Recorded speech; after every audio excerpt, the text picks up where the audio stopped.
اللهم يا معلم آدم علمنا ويا مفهم سليمان فهمنا سبحانك لا علم لنا إلا ما علمتنا إنك أنت العليم الحكيم اللهم بارك لنا في شهر شعبان وبلغنا رمضان اللهم صل على سيدنا محمد في القلوب ودوائها وعلى الأبدان وشفائها ونور الأبصار بجاهها والأرواح وبدايها وعلى آله وصحبه وسلم وآخر دعوانا الحمد لله رب العالمين. Bismillahirrahmanirrahim.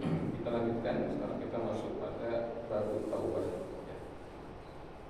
Qala al-musannif rahimahullah ta'ala wa nafa'ana bihi wa ulumihi fid dharain amin. Bab hadza bab taubati. Semula sebuah bab yang menerangkan tentang perkara taubat. Wa qala al-ulama rahimahumullah. Qala telah berkata siapa ulama para ulama rahimahumullah ta'ala, semoga Allah ta'ala merahmati mereka.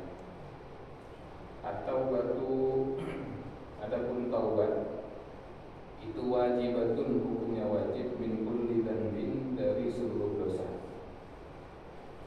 Bertaubat kepada Allah hukumnya adalah wajib, min kulli dzambin, dari seluruh dosa. At-taubatu wajibatun, maka taubat itu dihukumi sebagai sebuah kewajiban ala kulli mu'minin, atas semua orang yang beriman kepada Allah. Kama qala ta'ala, a'udzu billahi minasyaitonir rajim. Bismillahirrahmanirrahim. Wa tubu ilallahi jami'an ayyuhal mu'minuna la'allakum tuflihun. Surah An-Nur. Taubat itu hukumnya adalah wajib bagi setiap orang yang beriman kepada Allah, dan dalilnya adalah firman Allah pada surah An-Nur ayat yang ke-31. Allah berfirman, wa tubu ilallahi jami'an, dan bertaubatlah kamu semuanya kepada Allah, ayyuhal mu'minun, wahai orang-orang yang mukmin, la'allakum tuflihun, mudah-mudahan kamu menjadi orang yang beruntung atau berbahagia. Wa qala ta'ala, istaghfiru rabbakum tsumma tubu ilaihi. Dan juga Allah berfirman dalam surah Hud ayat yang ketiga, istaghfiru rabbakum, beristighfarlah kalian kepada Rabb kalian, yaitu Allah. Tsumma tubu ilaihi, kemudian bertaubatlah kalian kepadanya. Wa qala ta'ala, ya ayyuhalladzina amanu tubu ilallahi taubatan nasuha. Surah Al-Tahrim ayat yang ke-8.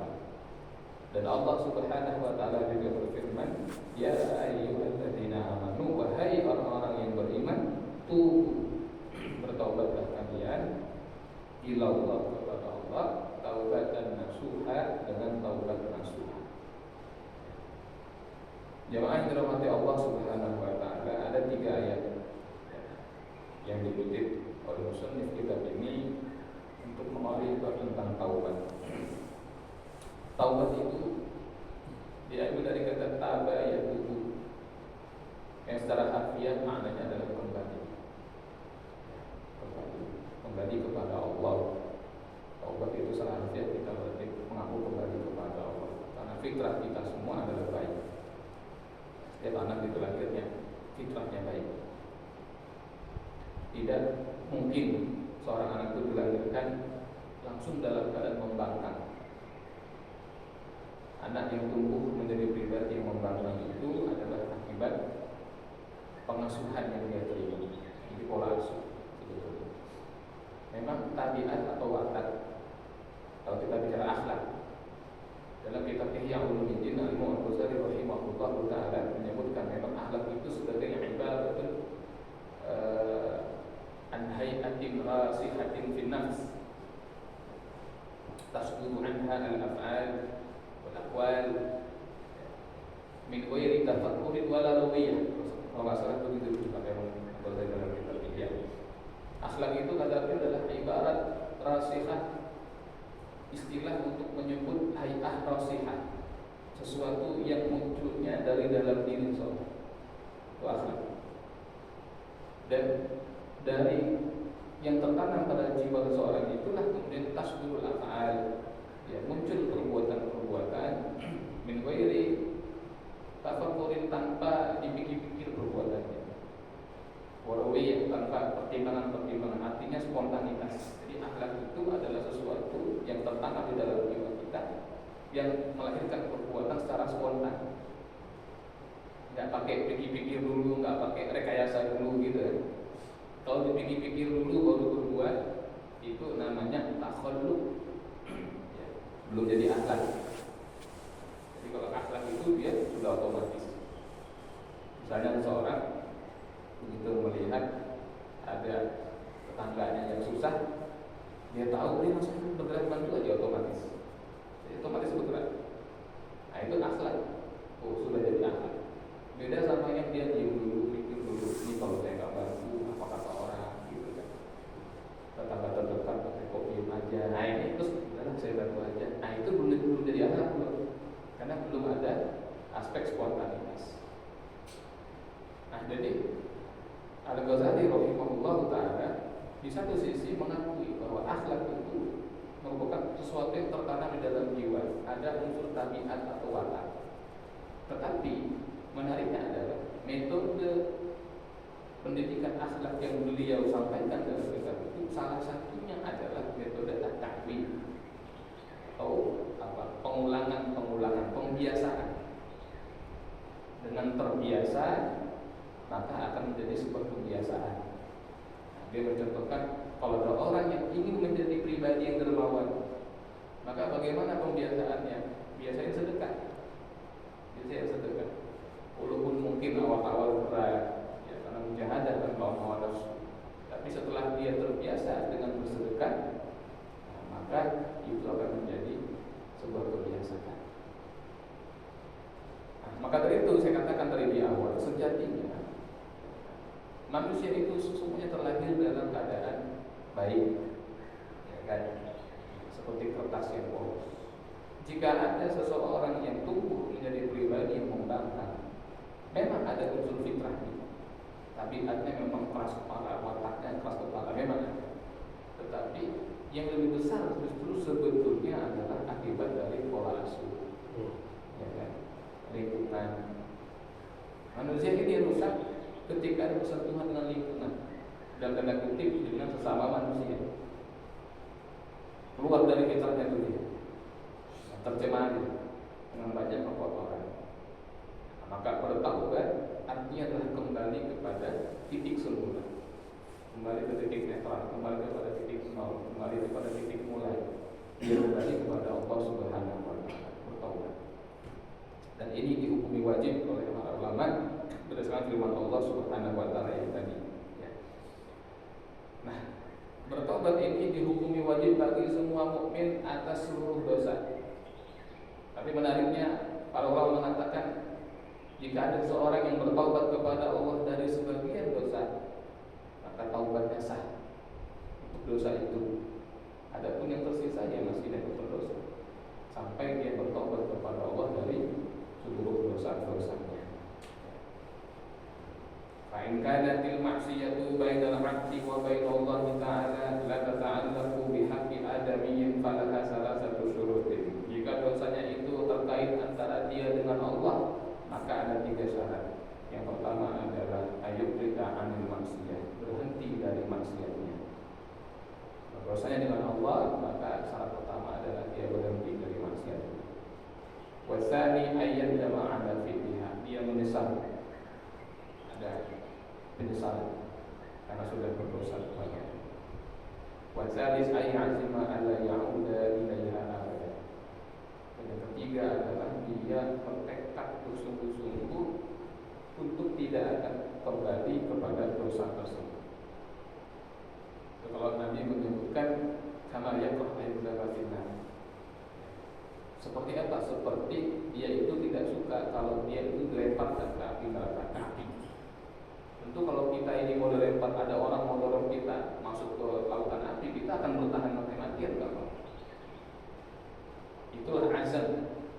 azam tekad untuk tidak kembali melakukan perbuatan dosa yang kita sudah mengaku dan meminta taubatnya kepada Allah Subhanahu wa taala.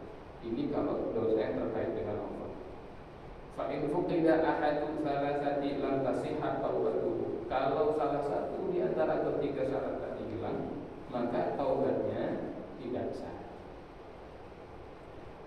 Jadi diulang lagi perbuatannya, atau dia minta ampun atau bertobat tetapi dia belum berhenti dari perbuatannya, ya, tentu itu ada syarat yang hilang, maka tidak sah. Wa in kanatil maksiyatu tata'allaqu bi adamiyin fasyurutuha arba'ah hadhihi salasah wa ayyabra'at min haqqi sahibiha. Tapi kalau dosanya itu terkait antara dia dengan seorang manusia yang lain, yaitu hak adami, maka syaratnya ada 4. Yang 3 sama seperti yang tadi, yaitu meninggalkan perbuatan dosanya, kemudian menyesal telah melakukannya, lalu bertekad untuk tidak mengulangi. Ditambah yang keempat, aja berokat min haqqi sahibiha, dia membebaskan diri dari tuntutan saudaranya. Termasuk caranya, misalnya cara minta maaf. Yang bahasa itu. Kalau terkait masalah harta, faraddaha ilaih, maka dia akan kembalikan harta-harta itu kepada orang yang telah dia rampas misalnya. Kalau kaitannya adalah hukuman-hukuman, mungkin dia memfitnah, kalau bahasa kita gitu kan, dia memfitnah sehingga si fulan itu terzalimi lalu diusir dari kampungnya, maka bagaimana baroahnya? Cara dia membebaskan dirinya, dia mendatangi hakim, lalu dia mengatakan bahwa saya lah yang telah memfitnah si fulan, itu si fulan nggak salah, tapi dia jadi ditahdir misalnya gitu kan. Itu seperti itu. Harus seperti itu, baru kemudian dia terbebas dari dosa dengan manusia. Jadi urusan dengan manusia ini memang lebih rumit, saudara sekalian, dibandingkan Allah Maha Pengampun, gitu kan? Allah Maha Luas, Allah Maha Lapang. Kalau manusia itu sempit, maka jangan menjadi pribadi yang anti minta maaf.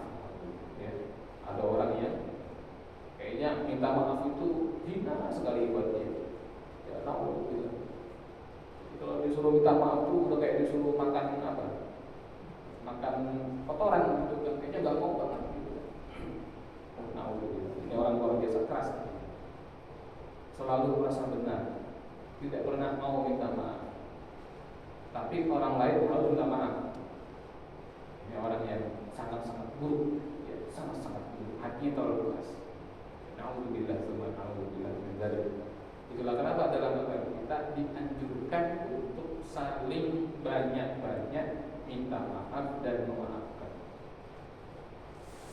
Jadi minimal ketemu kawan salaman, gitu kan? Nah, goyangin dikit, kan gitu. Kata Nabi kita, ya tunggu dulu saya. Jangan salah kan? Nggak bisa setiap hari seminggu sekali minta maaf. Nggak bisa seminggu sekali, ya sebulan sekali. Nggak bisa juga setahun. Pakai momentum halal bihalal misalnya begitu kan?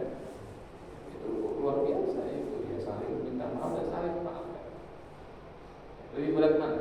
Minta maaf apa memaafkan? Dua-duanya berat. Karena orang itu punya PR masing-masing.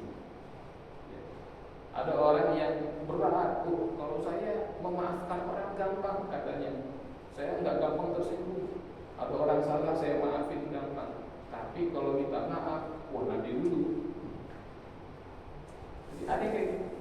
Dia mudah memaafkan orang tetapi sulit minta maaf. Oh ini PR-nya apa? PR-nya adalah ego, sombong, angkuh, karena nggak mau minta maaf sama orang. Itu kan.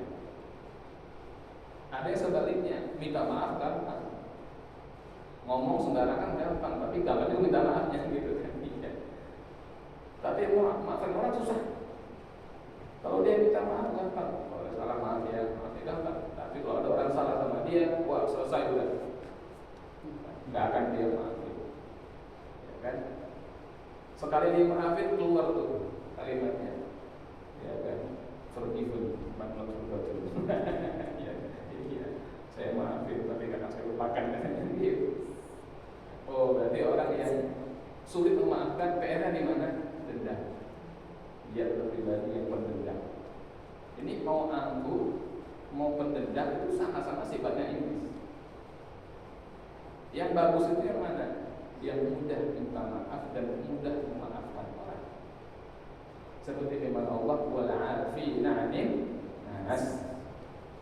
Di antara ciri penghuni surga itu adalah orang yang memaafkan manusia. Dan secara teori, kenapa nggak disebutkan yang minta maaf kepada manusia tapi yang memaafkan? Karena biasanya kalau memaafkan itu kaitannya kita jadi korban, kita yang terzalimi.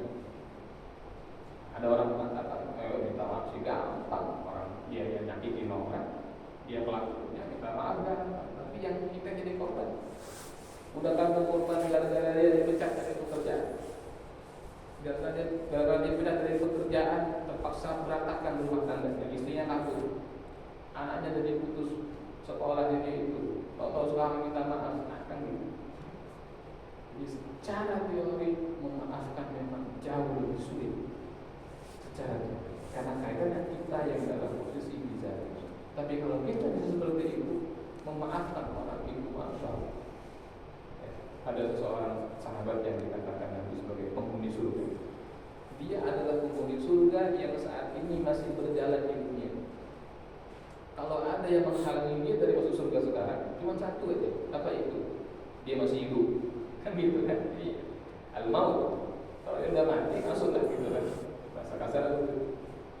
Nah, apa amalnya? Nah, di antara amal, ternyata dia punya amal apa? Setiap malam sebelum dia tidur, dia berdoa kepada Allah, ya Allah, kalau hari ini ada yang nyakitin saya, menzalimi saya, dia ingat-ingat mungkin si fulan, si anu. Ya Allah, engkau saksinya, saya sudah maafin mereka. Itu dia teramal. Ya. Jadi dia ini orang yang sangat lapang dada, sangat legowo, tidak ada dendam. Itu kan ahli jannah begitu. Karena qulubuhum taqabiru rajulin wahid kata Nabi. Penduduk surga itu mereka punya hati seperti satu. Ya, kita ini kan karena hati kita berlain-lainan, maka timbul banyak sifat yang berlawan-lawanan. Misalnya ada seseorang punya sifat dengki, dia dengki sama orang. Nggak mungkin dia dengki sama diri sendiri gitu kan? Nggak mungkin. Saya dengki sama siapa? Sama diri sendiri loh. Ini hati ini nggak mungkin. Saya nggak senang sama nikmat Allah atas diri sendiri, nggak mungkin. Mesti atas nikmat orang. Tapi kalau penghuni surga, maka seperti hati satu orang aja. Dia tidak ada saling mendengki, tidak ada saling marah, tidak ada saling benci, bersih. Maka orang yang punya sifat seperti ini memaafkan kesalahan orang itu ahli jannah. Insya Allah kita dimudahkan dalam hidupnya. Amin ya rabbal alamin. Nah, kemudian dalam ayat ini Allah Subhanahu wa taala juga berfirman pada surah At-Tahrim ya, yang ketiga ini, ya ayyuhalladzina amanu tubu ilallahi taubatan. Wahai orang yang beriman yang beriman kepada Allah, bertaubatlah kalian kepada Allah dengan taubat dan nasuha, dengan taubat yang nasuha. Nasuha ini dari kata nasoha ya. Nasoha itu secara harfiah bisa diartikan sebagai tulus, ya, tulus, loyal. Ya. Ada hadis Nabi ad-dinu an-nasihah. Agama itu adalah an-nasihah. Nah, yang sering dalam banyak terjemahan dipahami diterjemahkan sebagai agama adalah nasihat. Itu benar. Ya, salah satu makna an-nasihah adalah nasihat. Tetapi saya lebih pribadi lebih condong pada pemaknaan ad-dinu an-nasihah, bukan nasihat, tetapi agama itu adalah kesetiaan atau loyalitas. Karena cenderung lebih cocok dengan setelahnya. Ya, sebab setelah itu harus bertanya liman, ya kan? Liman itu kepada siapa? Ya kan? Kepada siapa? Kalau diartikan nasihat Agama adalah nasihat. Nasihat kepada siapa? Lillah, nasihat kepada Allah. Mengesankan kita ini menasihati Allah. Tapi kalau ad-dinu an-nasihah, agama itu adalah ketulusan dan kesetiaan. Sahabat tanya, liman? Tulus dan setia kepada siapa? Lillah, setia dan tulus kepada Allah. Lalu kepada siapa? Gitu kan. Lalu sampai yang kedua adalah setia dan tulus kepada orang Islam secara umum. Maka taubat yang nasuha adalah taubat yang penuh ketulusan, taubat yang penuh dengan ketundukan, taubat yang penuh dengan loyalitas, kesetiaan kepada Allah Subhanahu wa taala. Dan di antara ciri orang setia apa? Yang paling mudah sehari-hari, ada suami istri. Apa ciri, apa yang dianggap secara akal ya, secara akal manusia, kita anggap ini adalah suami setia atau istri yang setia.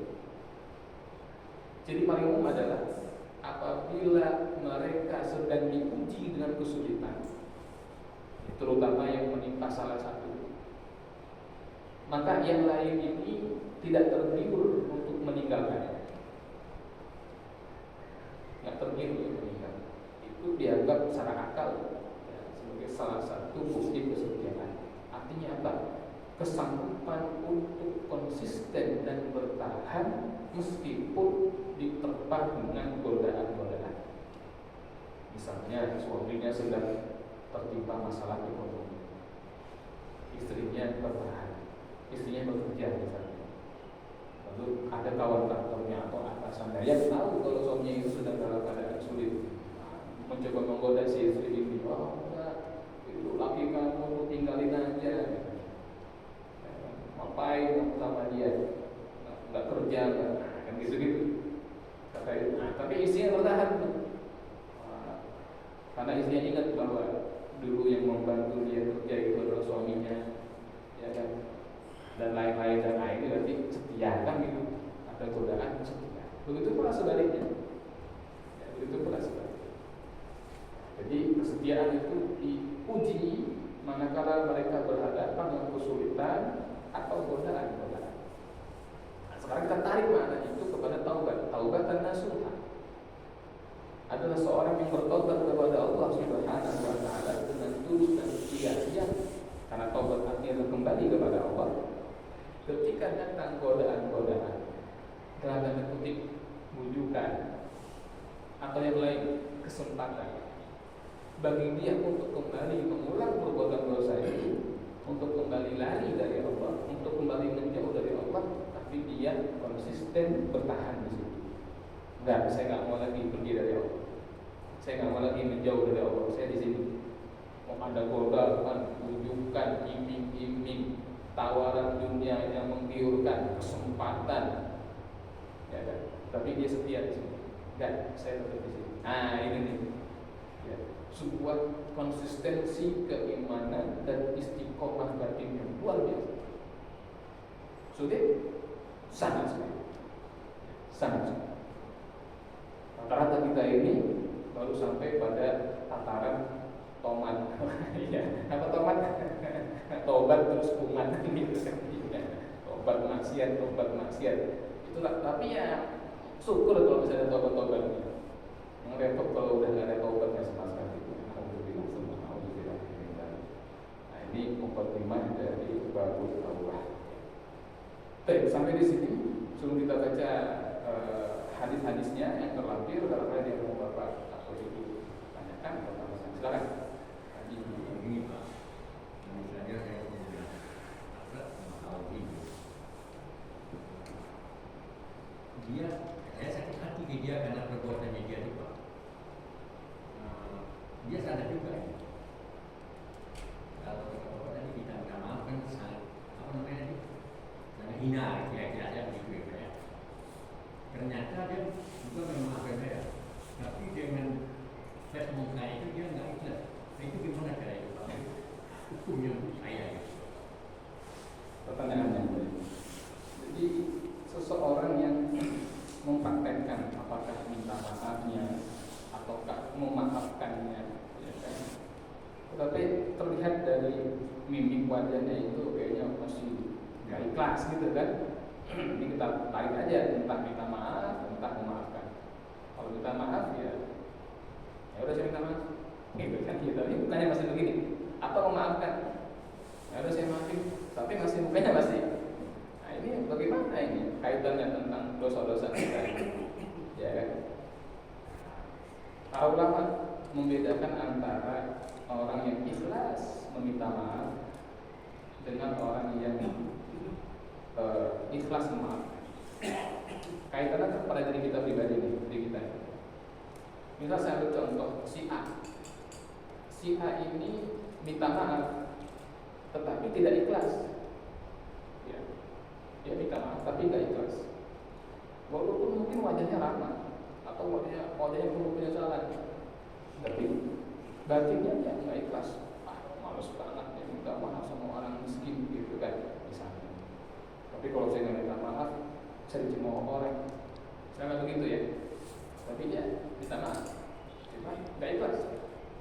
Bagaimana ini? Orang ini dianggap memiliki satu penggal kemunafikan di dalam dirinya, dan kesalahan itu ya, masih akan begitu. Yang kedua adalah si fulan memaafkan, tetapi gak ikhlas. Berarti kita ada dua yang terlibat, yaitu si A sama si B. Si B ini minta maaf kepada si A, tapi si A memaafkan, cuman gak ikhlas maafinnya. Tapi dia yang bersalah ini si B ikhlas betul dia minta maaf, ikhlas dia betul-betul masa bersalah. Cuman si A ini kayaknya terpaksa dia maafinnya. Iya, saya nggak bersalah gitu ya, karena saya berpikir dia memaafkan saya juga bersalah. Saya masih bisa menemukan. Iya, kalau kita minta maaf tapi nggak ikhlas minta maafnya, maka itu masih berdosa. Tapi kalau masalah memaafkan, kita yang minta maaf dan kita ikhlas minta maafnya. Adapun si fulan ini ketika memaafkan kita dia tidak ikhlas, apapun ekspresi wajahnya, mau dia senyum, ya saya maafin, tapi dalam hatinya enggak misalnya, maka yang terkait hanya dia saja. Adapun kita karena sudah minta maaf dengan ikhlas, sudah tidak ada urusan dengan dia, sudah tidak ada urusan. Ini udah tidak ada urusan. Asal kita betul-betul minta maaf itu dengan tulus ikhlas. Jadi yang rugi dia sendiri sebetulnya, karena tidak ikhlas dalam memaafkan. Tapi kalau kita tidak ikhlas minta maafnya, kita berdosa masih. Jadi keikhlasan itu yang penting, baik ketika kita minta maaf ataupun ketika memaafkan. Ada satu hadis disebutkan di situ oleh Nabi tentang orang yang sudah dihisab oleh Allah Subhanahu wa taala. Jadi dia dihisab oleh Allah di padang mahsyar, lalu dia ditampakkan satu istana yang megah, yang luar biasa. Orang ini orang yang berselisih dengan kawan. Lalu orang itu bertanya kepada malaikat, itu istana apa? Milik siapa? Gitu kan? Nah, dia malaikat itu mengatakan bahwa itu istana itu adalah untukmu kalau kamu memaafkan saudara kamu. Tapi kalau enggak ya, nah, maka disitulah dia, ya sudah saya maafin saudara saya. Lalu Allah memerintahkan kepada orang itu untuk apa? Kalau itu kamu gandeng tangan saudara kamu itu, ajak masuk ke sana sama-sama. Itu terkait dengan Nabi menyampaikan bahwa Allah itu senang kalau melihat hamba-hambanya hidup itu penuh kerukunan. Jadi kalau dia tidak mau memaafkan, yang rugi dia sendiri. Yang penting kita ikhlas ketika memaafkan, dan kalau kita ada giat yang memaafkan, ya juga harus ikhlas. Allah. Tadi siapa? Assalamualaikum warahmatullahi wabarakatuh. Waalaikumsalam. Taubat itu kalau saya baca itu berasal dari nama orang Nasub yang tadinya bekerja di kolam renang perempuan. Dia Nasubnya adalah laki-laki, dia kerja di kolam renang perempuan, dia nyala sebagai perempuan. Ya kita tahu ya kalau dia di kolam renang perempuan laki-laki tahu. Itu dia taubat. Taubatnya itu kebetulan diterima Allah, akhirnya dia terkenal nama taubat nasuha. Sekarang kalau kita lihat di dalam implementasi dalam kehidupan, seperti katakanlah perbuatan seperti apa yang Pak katakan tadi, karena kesempatan. Nah, dia bisa melakukan ulang apa yang dia lakukan itu. Nah, itu bagaimana nilai taubatnya itu? Seperti mungkin tadi dia minta maaf, tapi minta maaf itu tidak itu. Terima kasih, Bapak. Assalamualaikum warahmatullahi wabarakatuh. Waalaikumsalam warahmatullahi wabarakatuh. Nah, yang baik. Seseorang yang bertaubat, ya, tetapi dia kembali jatuh, ya, mengulang ya, perbuatannya, gitu kan, atau tidak ikhlas dalam perbuatannya kepada Allah Subhanahu Wa Taala. Ini bagaimana nilai dari taubatnya itu? Syarat pertama taubat tadi adalah al-iqla' anil maksiyah, berhenti dari maksiat. Kalau dia ingin bertobat, ya Allah saya bertobat karena minum khamar, ya berarti stop minum khamar itu. Ya Allah saya bertobat ampuni hamba karena berjudi, maka stop dari judi. Kalau dia minta ampun tetapi masih mengerjakan, itu seperti yang Nabi sebut dalam sebuah hadis, ya kan? Orang yang beristighfar al-mustaghfir, ya kan, ma'al istimrar, minta ampun kepada Allah tetapi terus mengerjakan dosa yang dia istighfarkan, itu kata ikal mustahzi bi rabbih, seperti orang yang sedang mengolok-olok Tuhannya. Jadi dia hentikan. Nah, ketika dia lakukan itu, Allah, bagaimana kalau dia jatuh lagi, ya kan, tergoda lagi, gitu kan? Mungkin karena pengaruh lingkungan, ya kan, ke bawah teman atau lain-lain, gitu kan? Bagaimana? Ya dia taubat lagi, istighfar lagi, dia tinggalin lagi, dia taubat. Maka yang terjadi adalah seperti sebuah loop, ya, loop itu lingkaran yang tidak berkesudahan, ya. Khamar, taubat, minum khamar lagi, taubat lagi, terus begitu. Dan nanti bagaimana ujungnya? Kalau hamba ini Allah kehendaki dia kebaikan, maka ujungnya adalah taubat. Yang khawatir kalau ujungnya pas lagi khamar. Jadi ada orang yang seperti itu, diuji seperti itu, ya kan, bahwa dia sudah taubat tapi kurang lagi, taubat kurang lagi, maka ya dosa baru lagi, yang kemarin dihapus dosa lagi, itu terus. Ya kan, itu kalau orang nulis rapat nilainya itu ditulis di tip X, tulis tip X, jadi udah banyak tip X-nya itu, ya, udah banyak tip X-nya di situ. Ya kan, ntar begitu deh tulis lagi, ya. Jadi terus begitu, ya, sampai berkehendaknya Allah di ujung.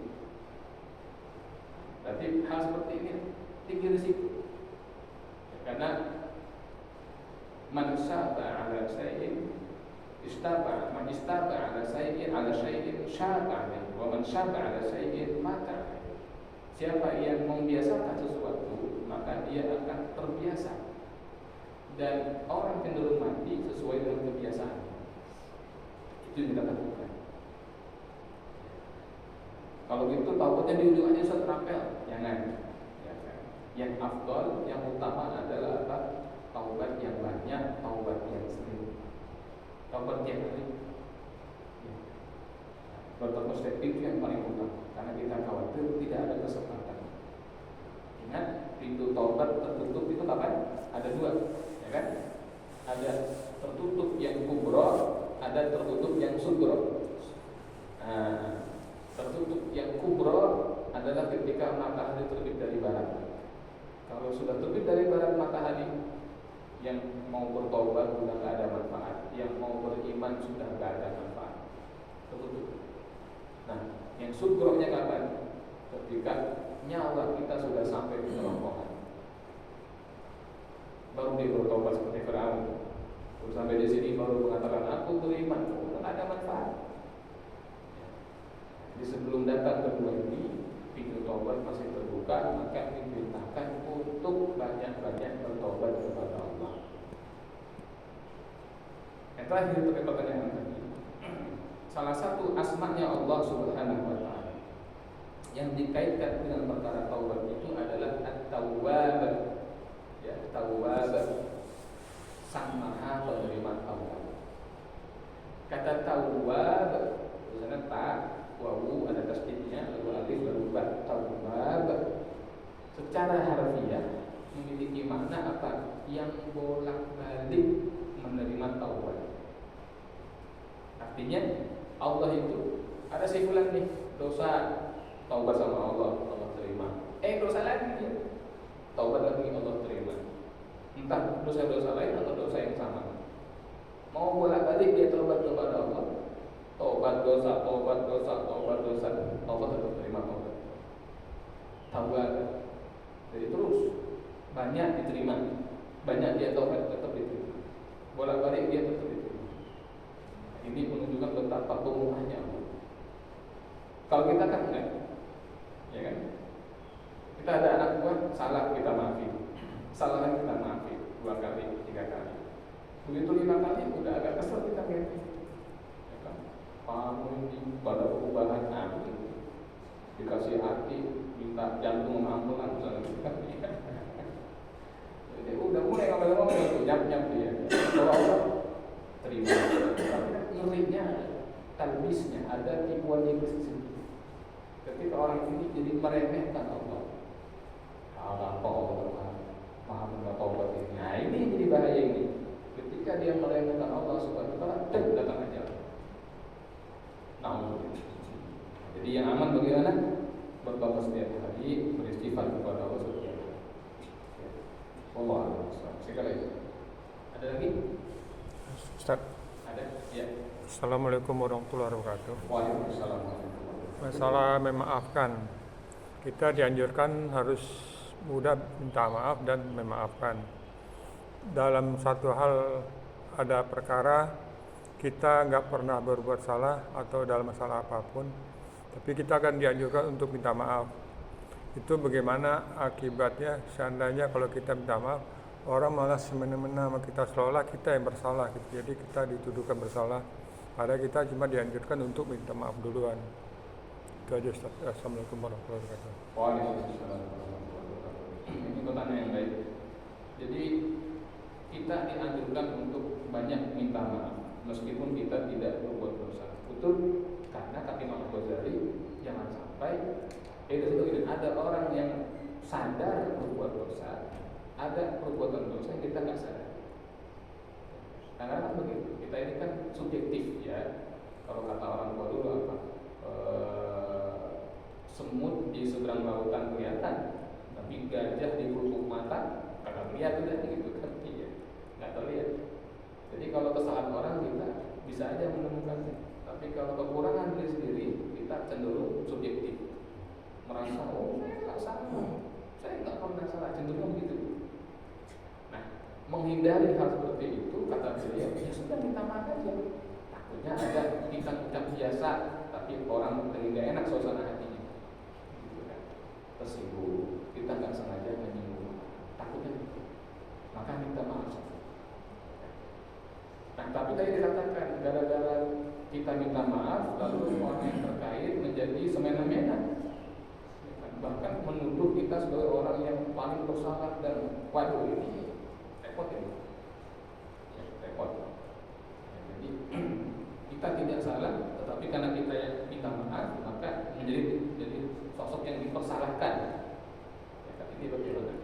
Ada 2 tindakan. Yang pertama adalah dengan berpaling. Nggak usah dilatih, nggak usah dilatih. Jadi itu cara pertama, kita berpaling. Jadi kalau ada orang yang jahil, orang yang bodoh, jangan dilatih. Ya kan? Nah, yang kedua, menjawab dengan baik. Jika hal tersebut sampai merembet ke banyak hal, dengan cara yang baik kita, misalnya sampai mempengaruhi muamalah dengan pihak ketiga, tetangga kita, rekan kerja kita, karena mungkin yang si fulan ini dengan culas memfitnah kita di belakang, misalnya gitu kan. Kita berkewajiban untuk menjelaskan apa yang kita disuruh supaya tidak ada fitnah yang timbul dari orang-orang yang nggak tahu dulu perkara seperti apa. Itu boleh. Atau kemudian boleh juga dipilih seseorang ini karena dia yang menjadi sosok yang dipersalahkan, dituduhkan, difitnah, terzalimi, dia boleh mengadukan itu kepada Allah. Ya Allah, ini saya yang terzalimi, mohon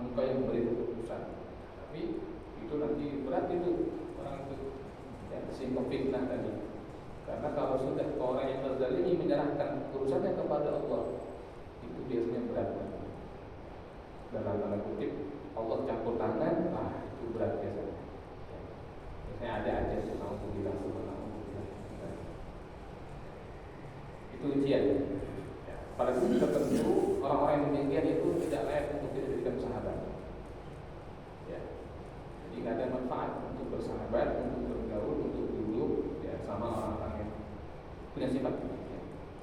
Sahabat sejati itu siapa? Kata para ulama, mawaddatus shadiq tadharu wa tadhiq. Cintaan seorang sahabat itu terlihat ketika kita dalam keadaan sempit, dalam keadaan kita sulit. Mereka yang percaya dengan kita, mereka tidak perlu kita berusaha menjelaskan percaya. Itu sahabat. Tidak usah kita berusaha berjam-jam ngomong klarifikasi, sibuk ini itu. Dia udah percaya. Kan dia tahu kita. Sebaliknya, mereka yang membenci kita, kata Sayyidina Ali, berusaha kamu ngomong karena percaya. Sudah benci, dasar benci. Jadi ketika ada hal seperti itu, maka bagaimana? Tidak usah berusaha. Karena yang percaya kalau kita tidak banyak bicara, dan yang benci tidak akan percaya walaupun kita menjelaskan sekian lama. Jadi yang baik adalah apa? Jangan bergaul dengan sahabat yang seperti itu, dengan kaum seperti itu. Wallah. Saya kira itu. Ada lagi? Monggo Mas. Waalaikumsalam warahmatullahi wabarakatuh.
Pertama tentang iblis ya, laknatullah alaih. Bukankah dia adalah sosok yang tadinya taat kepada Allah? Iya, iblis itu adalah sosok yang tadinya sangat taat beribadah kepada Allah. Dan dia sampai mendapatkan maqam sebagai khazinul jannah, pemegang kuncinya, pemegang perbendaharaan di jannah. Jadi posisi yang tinggi dan strategis, menunjukkan betapa tingginya apresiasi yang didapatkan oleh iblis atas ketaatan, kemudian keutamaan yang dia telah usahakan selama sekian lama. Pertanyaannya, mulai kenapa dia menjadi sosok yang sombong di kemudian hari? Apakah sifat itu terlahir secara spontanitas atau bagaimana? Tidak spontanitas. Iblis bagaimanapun memang berbeda dengan para malaikat. Sebab para malaikat tidak memiliki hawa nafsu, sehingga kecenderungan para malaikat adalah selalu taat kepada Allah. La ya'sunallaha ma'allah. Itu malaikat tidak pernah bermaksiat. Tetapi iblis sama seperti kita, punya akal, punya hawa nafsu. Ketika iblis itu beribadah, melaksanakan peribadatannya kepada Allah Subhanahu wa taala, ibadah dia itu tidak berangkat dari nilai-nilai ubudiyah, nilai-nilai penghambaan. Sudah terbit kesombongan di situ sebetulnya pada diri iblis. Tetapi pada tingkatan baru ujub, dia bangga karena dirinya banyak taat kepada Allah. Kita lihat ketika ibadah itu sudah timbul ujub. Makanya para ulama sering mengatakan jangan merasa kita ini bisa beribadah karena diri kita hebat. Ya, sementara kawan kita itu payah itu subuh bisa tidur, gitu. Jangan. Kita bisa beribadah karena Allah yang menggerakkan kita, Allah yang membangunkan kita, Allah yang memberikan kemuliaan. Begitu terlebih kalau kita beribadah karena diri kita sendiri, lalu memandang diri kita hebat, ujub bangga dengan diri sendiri. Nah, ujub ini nanti naik jadi kibar. Ya, kalau ujub kan bangga dengan diri sendiri, senang saya bisa begini, saya bisa begini, ujub. Nanti dari kibar itu merasa besar. Setelah merasa besar, memang saya ini yang paling hebat. Nah, kibar nih. Nanti masih dipelihara kibar ini naik lagi yang ketiga, takabur. Kalau takabur, saya yang paling besar, yang lain lebih rendah. Nah, udah mulai. Jadi bertahap memang dia. Jadi ujub dulu, bangga dulu, lalu merasa besar, kibar, lalu takabur, merasa besar dan merendahkan orang, merasa tinggi dan menghinakan orang. Kan gitu. Iblis mengatakan, ana khairum minhu. Saya lebih baik daripada Adam. Kenapa? Khalaqtani min nar wa khalaqtahu min tin. Engkau ciptakan aku dari api, dia dari tanah. Jadi itu takabur. Puncak dari ego dan kesombongan seseorang itu adalah sifat takabur. Yaitu dia merasa tinggi, lalu pada saat yang sama merendahkan. Disitulah iblis, tetapi dia sudah jatuh sebetulnya sejak awal, yaitu ketika sudah ada bibit ujub pada dirinya, di mana dia merasa bangga dengan pencapaian ibadahnya, pencapaian spiritual yang dia dalam tanda kutip ya, yang diberikan Allah kepada. Makanya ketika diperintahkan sujud dia menolak. Ya, kita sholat ini 1 rakaat. Rukuknya berapa kali? Rukuk. Kita sholat nih, kan ada 2 rakaat tuh. Rakaat pertama subuh, berapa kali rukuknya? 1. Tapi sujudnya 2. Nanti rakaat kedua, berapa rukuknya? 1. Sujudnya 2. Nah, kenapa sujud 2 kali? Karena ketika Allah perintahkan sujudlah kamu kepada Adam, semua malaikat sujud. Tapi iblis nggak sujud. Ini celaka. Begitu malaikat bangun dari sujud, melihat iblis masih berdiri, maka malaikat sujud lagi 2 kali. Yang pertama adalah melaksanakan perintah Allah, sujud menghormat dan Adam. Ada dengan kedua, sujudnya malaikat adalah bersyukur kepada Allah karena kita diberikan taufik untuk dapat sujud, sementara iblis membangkang. Maka manusia Allah perintahkan 2 kali sujud. Satu adalah perintah dari Allah, kamu harus sujud kepada Allah. Yang kedua, untuk syukur kamu karena kamu disuruh sujud, mau sujud, gitu kan. Dan dosa iblis tidak berdiri. Dia iblis kesombongannya menghalangi dia dari melihat bahwa bukan perintah yang mesti kita perhatikan, tetapi siapa yang beri perintah. Kalau orang sombong nggak lihat siapa, dia lihat cuma diri sendiri. Alhamdulillah subhanahu. Jadi apakah itu termasuk akhlak kesombongan? Iya, kesombongan, takabur termasuk akhlak, tetapi akhlak yang tercela. Jadi akhlak terbagi 2, kata Imam Ghazali, akhlak yang mahmudah, akhlak terpuji, dan akhlak yang madmumah, akhlak yang tercela. Jadi konsep bahwa akhlak itu adalah sebuah tindakan spontan, itu berlaku entah pada kebaikan, entah pada keburukan. Ada orang yang begitu melihat duit jatuh, spontan langsung ngantongin, ala gelek nih gitu kan. Iya. Ada yang dia ngambil lalu wah dicari-cari siapa gitu kan. Ya baik, sama-sama spontan. Tinggal dia apakah tercela atau gitu. Yang kedua tentang istighfar ya. Istighfar ini bisa dikerjakan dalam segala kondisi, dalam segala situasi. Bisa sambil duduk, sambil berjalan, sambil berdiri, ya sambil ngapain aja, sambil tiduran, itu boleh istighfar. Dan fungsinya adalah untuk menghapus dosa-dosa kecil.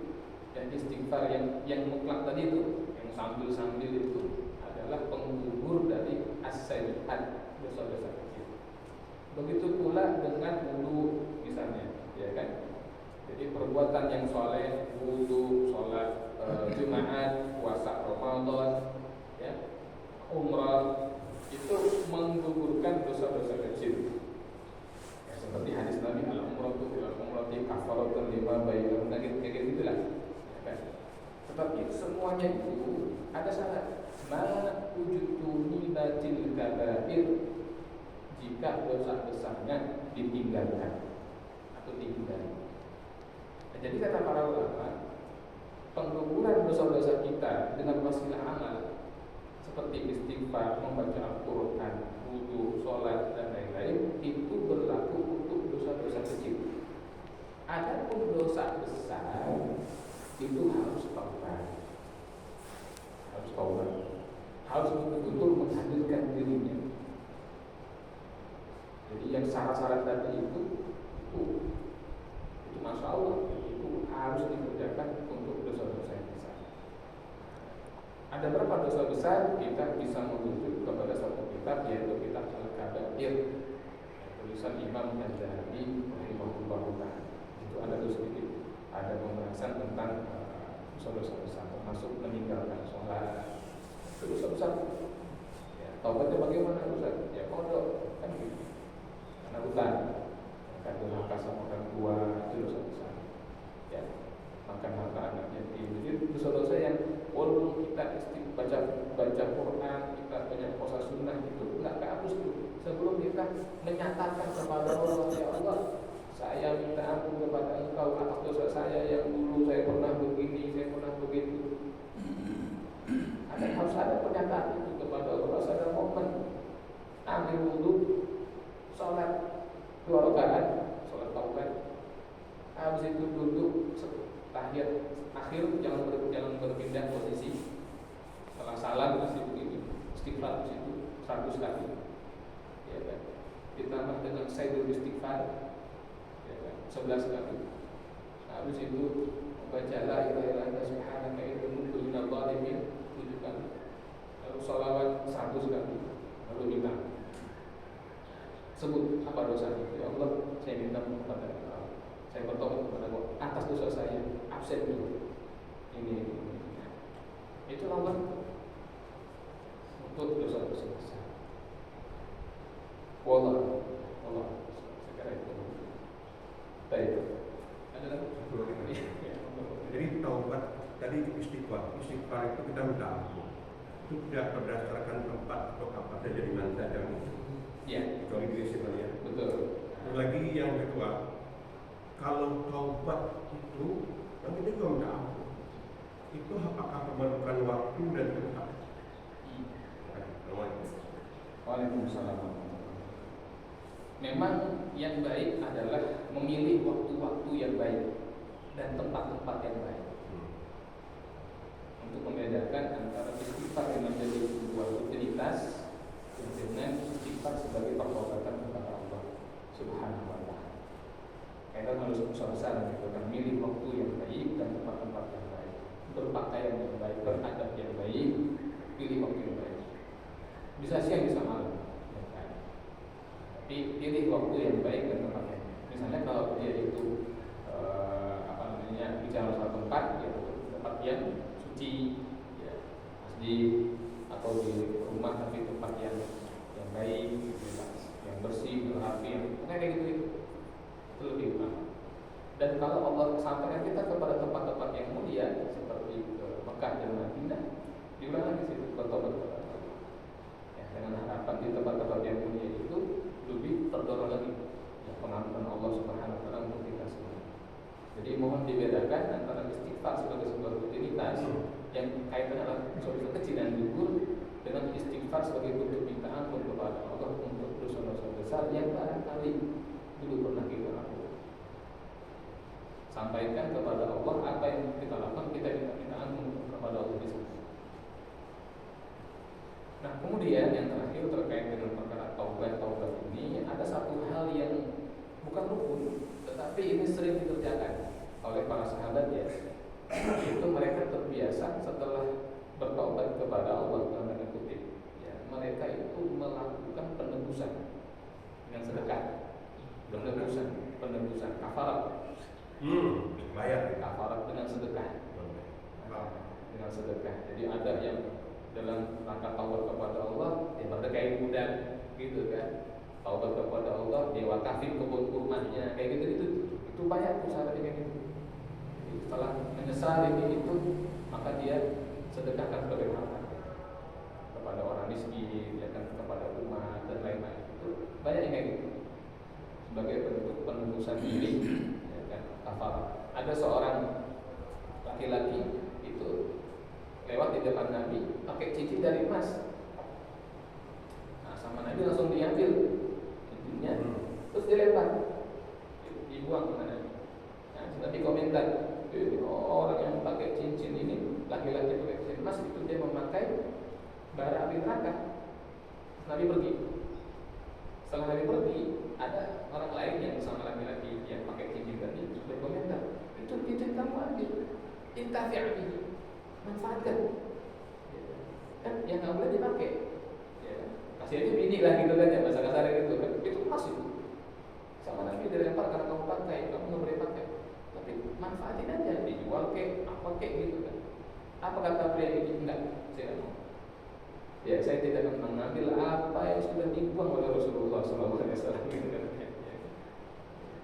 Jadi dia nggak mau. Walaupun itu masih bisa dimanfaatkan, dia nggak mau manfaatkan. Karena itu adalah satu bentuk pelanggaran, yang kedua ta'adubnya dia kepada Rasulullah SAW. Saya kira itu. Ya, semoga ada manfaatnya. Oh, ada yang terakhir. Untuk Bagaimana kalau orang yang memaafkan yang bersangkutan meninggal dunia, karena aku siapa? Nah, itu aja. baik. Bagaimana kalau kita ada seseorang yang bersalah, ya, belum maaf-maafan, tetapi meninggal dunia. Yang meninggal ini adalah orang yang terzalimi atau orang yang berbuat zalim, yang bersalah atau yang menjadi korban. Yang jadi korban meninggal dunia. Lalu si A ini mau minta maafnya bagaimana? Si B nya udah wafat. Kalau terkait dengan hak-hak pribadi, antara si A sama si B saja, maka dia cukup minta ampun kepada Allah, lalu beristighfar untuk saudara yang tadi telah wafat. Lalu dia bersedekah. Ya, dengan sedekah itu dia berdoa, ya Allah, tolong sampaikanlah pahala sedekah ini kepada si fulan yang telah wafat tadi, sebagai bentuk pertobatan dari saya kepada engkau. Karena itu kaitannya hak pribadi, ya. Tapi kalau terkait dengan hak keluarga, misalnya merampas harta, ya maka harus dikembalikan kepada ahli warisnya.